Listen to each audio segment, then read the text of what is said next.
તો મિત્રો, સ્વાગત છે તમારું અમારી આ ચેનલ પર. તો એમાં એવું થયું હતું કે હું ભાઈબંધ આવ્યો હતો, ગામડે ગયો હતો આંટો મારવા. જો ને કાલે મેડિકલ ગયો હતો, એ કઈ હતો નહીં એમ તો આંટા મારવા. તો આજે પાછો એનો ફોન આવ્યો કે હું આવું છું. તો એની પાસે ટુ વ્હીલ નહોતું એટલે એને મૂકવા હું જતો હતો. હમણાં તમને વિડીયો બતાવે મૂકીને હું આવ્યો. તો જ્યારે વળતા આવતો હતો ને તે એક ભાઈ મને મળ્યા. એ ભાઈનું નામ મહેન્દ્રભાઈ કરીને તો મહેન્દ્રભાઈ. જોકે એનો વચ્ચે એને ડીપમાં નથી કહેતો, કેમ કે કદાચ એના છોકરા બોકરા કોઈ જોઈએ તો એના બિચારાને ફેમિલી પ્રોબ્લેમ થાય. પણ આ સ્ટોરી હું તો એ તમારી યાર શેર કરું. તો સ્ટોરીમાં એટલે સ્ટોરી એટલે કે સ્ટોરી એમ નથી, પણ ટૂંકમાં એની જે વાત છે તમારે યાર શેર કરું, કેમ કે આ રિયલ વાત છે, કોઈ સ્ટોરી નથી કે જે તમને આમ હું કહી દઉં એમ. અત્યારે હું હાલની વાત કરું. જ્યારે હું એને મૂકીને આવ્યો તો હું મેડિકલથી આવતો હતો તો રસ્તામાં મને હાથ ઊંચો કર્યો એટલે હું થોડોક સ્પીડમાં હતો એટલે ઊભો રહ્યો અને બેહાર્યા એટલે કેમ દુઃખી માણસ હોય, જેને દુઃખ હોય એ તો એકબીજાને આપણો સ્વભાવ સારો એટલે આપણે વાતચીત કરી કે હું કામ ધંધામાં હાલે, હું કરું આમ તેમ. મેં શરૂઆત કરી વાતની અને એ બસ કામ ધંધામાં કાંઈ નહીં આમ તેમ, હમણાં અમદાવાદ સેટ થઈ ગયા છે, આમ સેટ થઈ ગયા છે એવું બધું હતું એમ. એટલે બધી એ રીતના વાત કરી મને.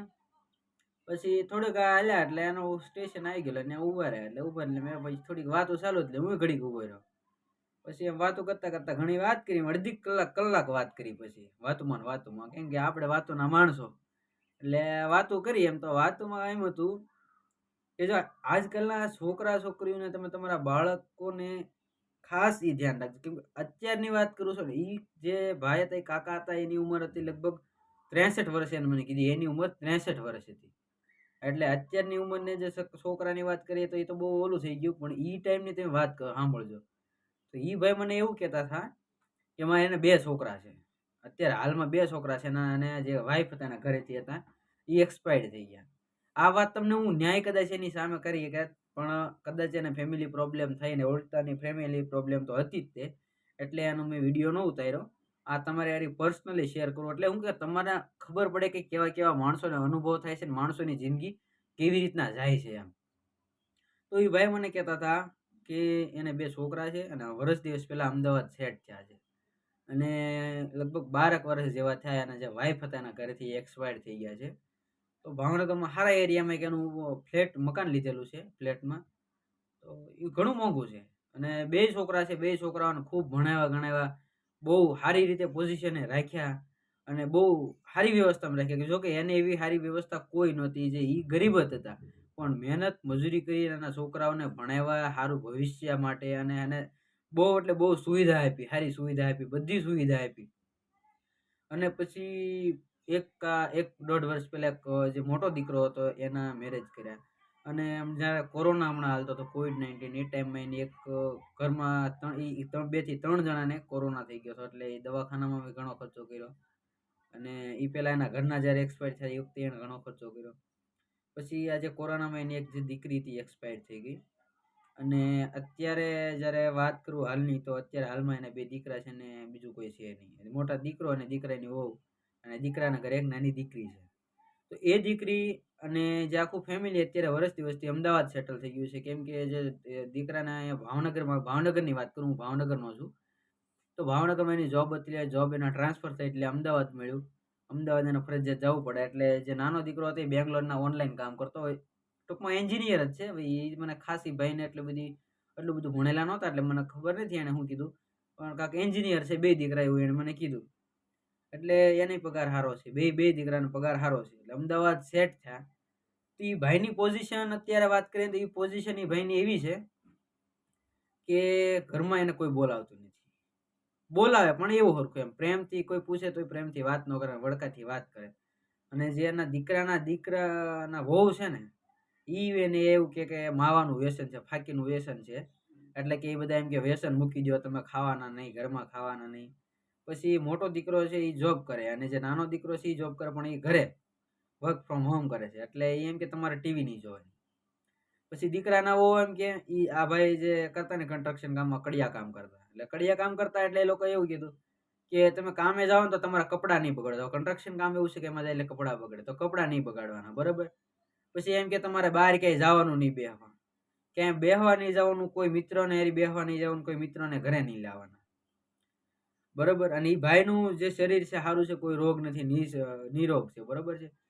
અને એમ કે તમારે મારે દીકરી જે એના વહુ છે, દીકરાના વહુ છે, એ એમ કે તમારે છોકરીને નહીં બોલાવવાની, છોકરીને હારે નહીં રહેવાનું.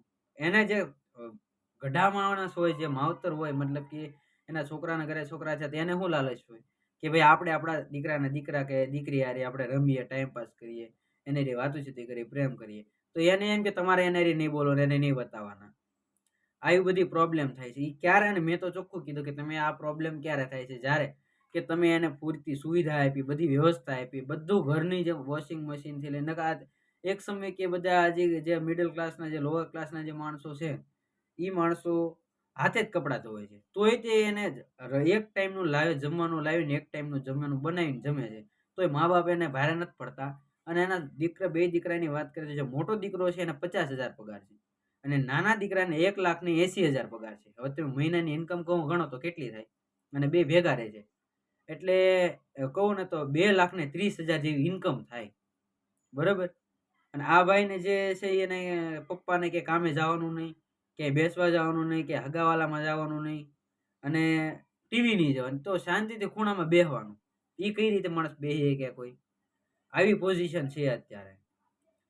તો મેં તો એને સાચી સલાહ દીધી કે તમે તમારી રીતે રહ્યો, અને એવું લાગે તો વતન પાછા વહી આવો, ભાવનગર વહી આવો, એકલા રહ્યો. તો નાના જ દીકરાના હજી મેરેજ નથી થયા, એટલે આવી કે નહીં.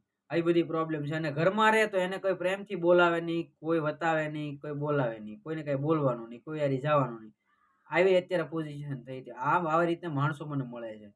તો અત્યારે તમારા દીકરા નાના હોય અથવા તમારા જો કાબુમાં હોય, તો એને તમારે એક આ તમારી મેં તો એને મોટી કીધું, મેન ભૂલ છે ને તમારી છે. કેમ કે તમે તમારા દીકરાને જે તમારી પોઝિશન તમે એને સમજાવી ન હોય, ક્યાં તમે એને એટલી સર્વિસ આપી, એટલા ટૂંકમાં સાચવ્યા, બધી વ્યવસ્થા આપી, એટલે આ તમારી ઉપર આ થાય છે. કદાચ તમે એને ભીં ભોગવાયું હોત ને, કોઈ દિવસ કોઈ વાતનો પૈસો માંગ્યો નહીં, કોઈ દિવસ કાંઈ કીધું નહીં, એટલે એને એની રીતે છૂટછાટથી રહેવા દીધા, એટલે એ લોકો આની પર અત્યારે પપ્પા ઉપર મને કે આવી પ્રોબ્લેમ થાય છે. તો અત્યારે આ તો મને એક લાઈવ ડેમો મેં બધી અત્યાર સુધી સાંભળ્યું હતું, પણ આ જયારે એની હું તો નકર એને ઓળખતો નહોતો, અમે ખાલી ગાડીમાં બેહાર્યા મેં. અને એ અત્યારે જો અમદાવાદથી અહીંયા એક કાંક ભાઈબંધની એના કોઈક ફ્રેન્ડ સર્કલમાં હતા, એની ખબર કાઢવા આવ્યા, આટો મારવા આવ્યા, તેને 1,000 રૂપિયા દીધા. મિનિમમ 1,000 રૂપિયા અમદાવાદથી અહીંયા આવવાનું ટિકિટ ભાડું કેવીને તો 600-700 રૂપિયા ટિકિટ ભાડું થાય. હવે એસટીમાં લોકલમાં જેના દીકરાને 2 લાખ રૂપિયાની આવક જો મહિનાની હોય મહિનાની, અને એને જો એસટીમાં અને રિક્ષામાં રિક્ષા સ્પેશિયલ ગાડી તો નહીં, જો રિક્ષામાં ન બેસી શકતા હોય, બીજીની ગાડીમાં જવું પડતું હોય, તો એવા દીકરા વિશે તમે શું કહેવા માંગો? અમને કમેન્ટમાં જરૂર કહેજો. આવા દીકરા વિશે 2 લાખ રૂપિયા એટલે મિનિમમ અત્યારે હું કહું ને તો જે લોઅર ક્લાસના માણસો છે, જે અત્યારે મજૂરી કરે છે ને, એને અત્યારે 600 રૂપિયા, 700 રૂપિયા, 500 રૂપિયા એવી મજૂરી હોય. વિચાર કરજો, જો એના મા બાપને આવી કોઈ દિવસ પરિસ્થિતિ નથી આવી, તો એ લોકોને આવી પરિસ્થિતિ થતી હોય, જે લોકોને 2 લાખ રૂપિયા મહિનાની, 2-2.5 લાખ રૂપિયા આપણે કહીએ, 2,30,000 જેવી ઇન્કમ થાય, બરોબર. તો એવા માણસોને 1,000 રૂપિયા દઈને ઘરેથી 3-4 દિવસ બહાર રહેવાનું થાય, કઈ રીતે આ સિટીમાંથી બીજા સિટીમાં જઈને પાછું આવવાનું, એ કઈ રીતના પોસિબલ થાય? એવી પરિસ્થિતિથી ગુજાય છે માણસો અત્યારે. તો આવા વિશે તમારું જો એમાં એવું છે કે એનું ફેમિલીનું હોય એટલે આપણે કઈ કહી શકીએ નહીં, કોઈની ફેમિલીમાં દખલ અંદાજી ન કરી શકીએ, પણ તમારી આજુબાજુમાં આવું બનતું હોય તો તમારે એ લોકોને સપોર્ટ કરવો એ તમારી ફરજમાં આવે. બને ને ક્યાં સુધી એવાને મદદ કરવી, અને મદદ જેટલી થાય એટલી તો મૂકો બધાની કરાય જ તે. પણ આવા જે તમારી સામે કોઈ ઉદાહરણ બન્યા હોય તો અમને કમેન્ટ જરૂર કહેજો, આપણે એના ઉપર સ્પેશિયલ લાઈવ વિડીયો બનાવશું. અને તમારા વિશે આ વિશે શું કેવું છે અમને કમેન્ટમાં જરૂર બતાવજો.